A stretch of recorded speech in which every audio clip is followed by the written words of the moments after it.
Yes, very good morning, my dear students. I hope you all are well at your place. Okay, well, beta.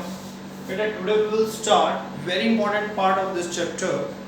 And as we had done the first phase of the second law of the motion, Newton's second law of motion. Okay. And yesterday we had done what is the meaning of the second law of motion. Second law of motion means applied force is directly proportional to what? Rate किसका? Rate of change in momentum. लिखना कैसे है वो भी देखो बेटा. Applied force means F लिखेंगे, directly proportional का साइन लगाएंगे. Rate का मतलब है divide by time. Rate means divided by time. Change किसने? मोमेंटम में. What is the meaning of change? Change का मतलब है final minus initial. Done. तो यहाँ पर लिखेंगे बेटा final momentum minus initial momentum. Simple. This is the formula. Okay. अब बेटा मुझे जो आज का टॉपिक करना है वो इसी पर बेस करना है. ये फॉर्मूला याद रखना. इसी से मैंने थोड़े से चेंजेस करने. मैंने कहा था ना कि कुछ हमें चेंजेस करने पड़ते हैं. जैसे हमारे मोबाइल का सॉफ्टवेयर भी अपग्रेड हो जाता है तो ये फॉर्मूलाज भी अपग्रेड हो जाते हैं. तो सेकंड लॉ को ही थोड़ा सा अपग्रेड किया गया है यहाँ पर. और आज तुम्हें लाइफ में फर्स्ट टाइम फोर्स का फॉर्मूला मिलने जा रहा है. Today you will get formula of the force. How we will calculate force after this formula I let you know. तो टॉपिक है बेटा मैथमेटिकल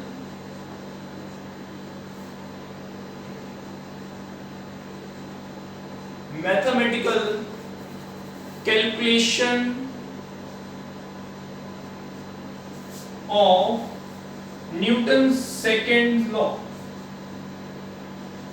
सेकेंड लॉज का जो कैलकुलेशन है, मैथमेटिकल कैलकुलेशन, वो आज हमने करना है. तो ठीक है बेटा, स्टार्ट करेंगे. इसका जो कैलकुलेशन का जो आंसर आएगा वो आंसर होगा फोर्स का फॉर्मूला. ओके. तो टारगेट हमें पता चल चुका है कि इस कैलकुलेशन को, इस डेरिवेशन को करने के बाद हमें फोर्स का फॉर्मूला मिलने वाला है. ओके. तो बेटा सबसे पहले स्टार्ट करेंगे कंसीडरेशन. मैंने ये तुम्हें बता रखा है कि कंसीडरेशन का मतलब क्या होता है कि मुझे कहीं कहीं पर कुछ अल्फाबेट्स यूज करने पड़ सकते हैं. जैसे मोमेंटम के लिए P, मास के लिए M, एक्सेलरेशन के लिए A, फोर्स के लिए F. तो ये जो अल्फाबेट्स होंगे तो मुझे ये पहले कंसीडर करना पड़ेगा, बताना पड़ेगा एग्जामिनर को कि मैं A का मतलब एक्सेलरेशन लेने जा रहा हूँ, F का मतलब मैं यहाँ फोर्स लेने जा रहा हूँ. तो ये कंसीडरेशन हमें लिखनी है. तो कंसीडर करते हैं. पॉइंट्स में कंसीडरेशन लिख लो, इजी हो जाएगा. फर्स्ट पॉइंट ले लेते हैं कंसीडरेशन का.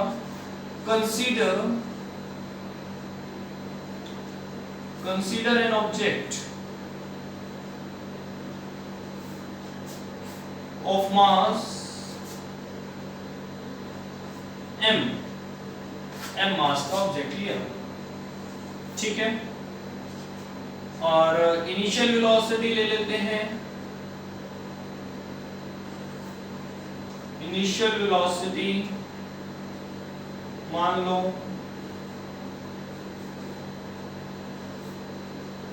u. फाइनल वेलोसिटी मान लेते हैं f. ओके. और सॉरी v. Fourth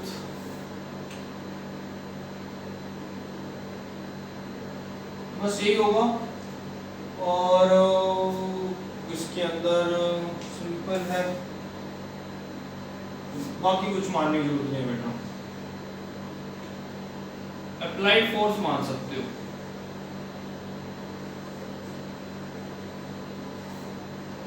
F. बस बेटा चार चीजें हमने ली. ओके. हमने कंसीडर किया ऑब्जेक्ट m मास का, उसकी इनिशियल वेलोसिटी u ली, फाइनल वेलोसिटी v ले ली, अप्लाइड फोर्स f ले लिया. Simple consideration. इससे इजी नहीं हो सकती जो मैंने यहाँ पे पॉइंट्स में लिखवा दी. बाकी नोट्स पे चेक करना, थोड़ा बहुत इससे ज्यादा डिटेल मिलेगा, लेकिन मैं यहाँ शॉर्ट दे रहा हूँ तुम्हें. ओके. अब हमें इसका प्रूफ स्टार्ट करना है. तो मैं स्टार्टिंग में क्या करता हूँ, मैं लिखता हूँ इनिशियल मोमेंटम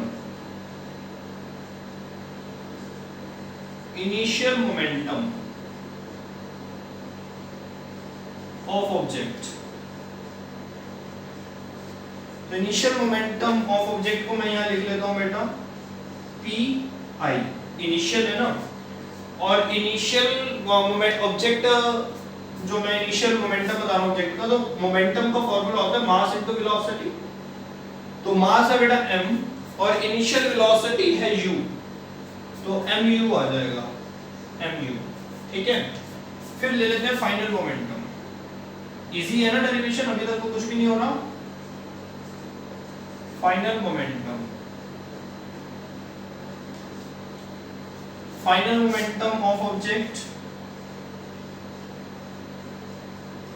pf ले लेते हैं, छोटा सा लेना है pf, तो मास तो वही है m, but final velocity change हो जाती है v, u में और v में डिफरेंस होना चाहिए, ठीक है, very good.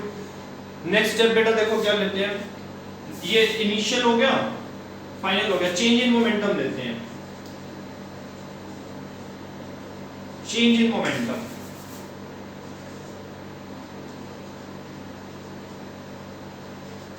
Change in momentum of object,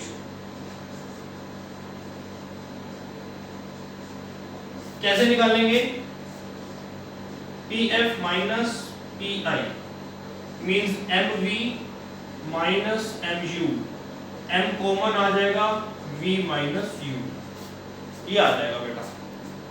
तो चेंज का मतलब तो हम सबको पता है ना, क्या होता है चेंज का मतलब, फाइनल माइनस इनिशियल, ओके। और ठीक है, pf minus pi mv minus mu, तो ये फाइनल मोमेंटम है, ये इनिशियल। अभी तक तो बेटा कुछ भी नहीं किया, कंसीडरेशन करिए, बहुत सिंपल है। मोमेंटम ऑलरेडी हमें पता था ना क्या होता है, इनिशियल मोमेंटम निकाल दिया pi इनिशियल वेलोसिटी के साथ, फाइनल मोमेंटम कर देते हैं फाइनल वेलोसिटी के साथ, चेंज इन मोमेंटम निकाल देते हैं फाइनल माइनस इनिशियल। बट अगर हम बात करें, अभी भी मेरे को धीरे धीरे मैं आगे बढ़ रहा हूँ, यहाँ पर मैं बताऊँ तुम्हें एक बारी कि हमारा टारगेट क्या है, और टारगेट को पता कैसे सेट करना है। अब तुम ना अपनी जो सेकेंड लॉ की इक्वेशन है, मतलब जो डेफिनेशन है, उसको याद करो, applied force is directly proportional to the rate of change in momentum, rate of change in momentum तो निकल चुका है, रेट वाली बात नहीं करी गई अभी, तो यहाँ पर करते हैं, तो यहाँ लिखते हैं बेटा rate of change in momentum, देखो rate of change in momentum is equal to, कैसे निकालोगे, डिवाइडेड बाय टाइम, ठीक है बेटा, यहाँ पे टाइम भी लेना पड़ेगा फिर हमें, t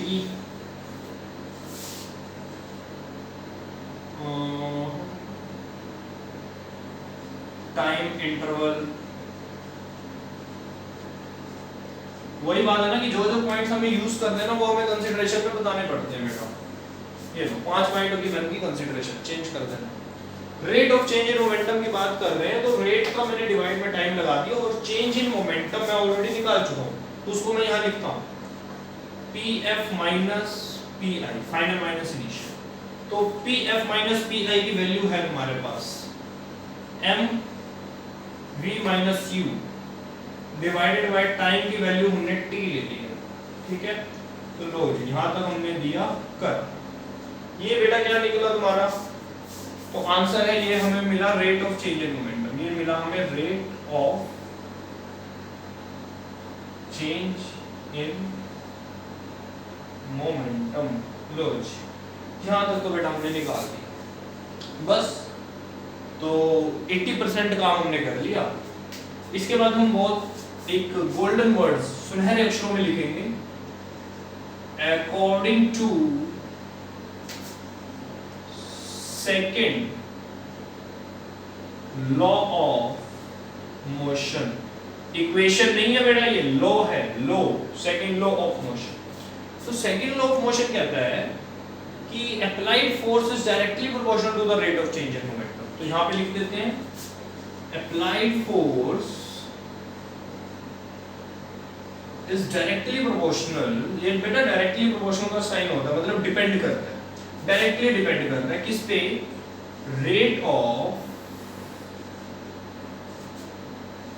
चेंज इन मोमेंटम, कि rate of change in momentum जितना फोर्स लगा वो उतना चेंज होगा। तो इसको आगे कैसे प्रोसीड करना है, लेट्स सी।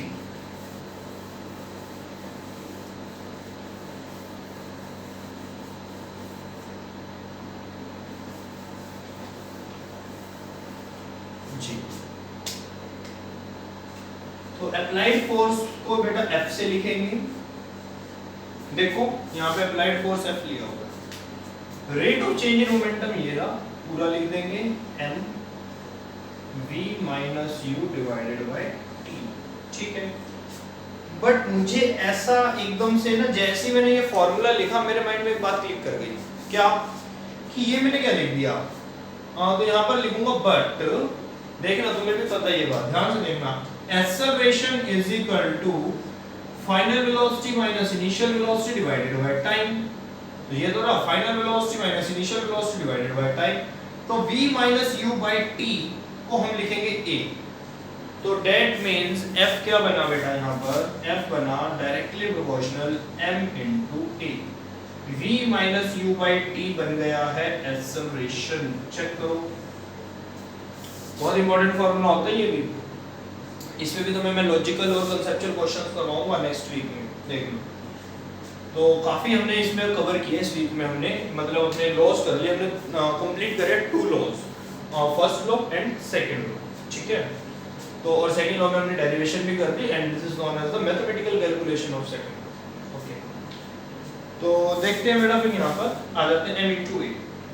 ये पॉइंट अब तुम्हें समझना है, मे भी तुमने आज से पहले नहीं करा होगा, शायद किया होगा तो मैं बता नहीं सकता, बट अगर जिसने किया तो इट्स ओके, नहीं किया तो समझ लो कि जब ये प्रोपोर्शनल का साइन आता है ना बेटा, ये हमें रिमूव करना पड़ता है, हटाना पड़ता है। तो इसके हटाने के कुछ रूल्स होते हैं।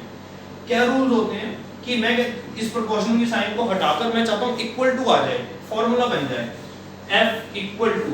मैं कहूँगा जब भी तुम्हें इक्वल टू लगाना होता है ना, ये प्रोपोर्शनल का साइन हटाओगे जब भी और इक्वल टू लगाओगे, तो तुम्हें एक कांस्टेंट मल्टीप्लाई करना पड़ेगा इसके साथ। कोई भी हो सकता है वो कांस्टेंट, एक्चुअल में वो कांस्टेंट एक एक्सपेरिमेंटल वैल्यू होती है। जब हम एक्सपेरिमेंट्स करते हैं तो उस टाइम पर एक वैल्यू कैलकुलेट की जाती है, तो वो एक कांस्टेंट को हमें मल्टीप्लाई करना पड़ेगा। कब? जब भी तुम इस प्रोपोर्शन को रिमूव करोगे। whenever you will remove this proportionality sign, then you have to multiply this quantity with some constant, and here that constant will be k। तो मैं यहाँ पर एक k कांस्टेंट को मल्टीप्लाई करता हूँ ma के साथ। This is the ma। देखो प्रोपोर्शनल का साइन हट चुका है, इक्वल टू लग चुका है और एक कांस्टेंट मल्टीप्लाई हो चुका है। तो प्रोपोर्शनल को साइन हटाने के लिए काम करना पड़ता है, इक्वल टू लगाते हैं और एक कांस्टेंट मल्टीप्लाई करते हैं। ठीक है, ये हो गया। अब हम यहाँ पर लिखेंगे बट ये ऐसे लिखेंगे, in SI system value of k is equal to 1। SI system में k की वैल्यू 1 हो जाती है। अगर k की वैल्यू 1 हो जाती है तो this implies F is equal to m into a, और हमें फोर्स का फॉर्मूला मिल जाता है क्या, मा का मतलब मास इनटू एक्सेलरेशन। तो सिंपल फोर्स का फॉर्मूला तो मिल गया। मैंने कहा था ना कि जैसे सॉफ्टवेयर अपडेट हो जाते हैं हमारे मोबाइल के, वैसे फॉर्मूला अपडेट हो गया। किससे? मोमेंटम से। मोमेंटम का क्या फॉर्मूला होता था बेटा? मोमेंटम का फॉर्मूला होता था P is equal to mass into velocity. यहाँ पर वेलोसिटी मल्टीप्लाई होती थी यूनिफॉर्म वेलोसिटी के केस में। मोमेंटम ले लेते हैं, जब हमारी वेलोसिटी यूनिफॉर्म नहीं होती तो एक्सेलरेशन ले लेते हैं। ठीक है, तो अगर वेलोसिटी यूनिफॉर्म नहीं है तो दैट मींस वहां पे फोर्स लगा, तो इसलिए आ गया। तो इस चीज का बेटा ध्यान रखेंगे, ये mv है, ये ma है। a का मतलब है चेंज इन वेलोसिटी और v का मतलब है यूनिफॉर्म वेलोसिटी। थोड़ा सा ये अपग्रेड हुआ, ये यूनिफॉर्म वेलोसिटी से नॉन यूनिफॉर्म वेलोसिटी में चला गया और नॉन यूनिफॉर्म वेलोसिटी को हमने यहाँ पर एक्सेलरेशन का नाम दे दिया। ये देखो ना, नॉन यूनिफॉर्म वेलोसिटी है, फाइनल माइनस इनिशियल हुआ, विद रिस्पेक्ट टू टाइम हुआ, दैट्स इट। तो आ गया एक्सेलरेशन आ गया। तो आज बेटा तुम्हें फोर्स का फॉर्मूला मिल चुका है। क्या है फोर्स का फॉर्मूला? ध्यान से देखेंगे। फोर्स का फॉर्मूला है F is equal to m into a. SI unit होता है फोर्स का न्यूटन। क्या होता है इसका एसआई यूनिट? न्यूटन। तो इसका एसआई यूनिट को याद, मेरे ख्याल से एसआई यूनिट तो इन सबको ही पता होगा, फोर्स का न्यूटन होता है। और डेरिवेशन मैंने बेटा तुम्हें अच्छे से करवा दी है,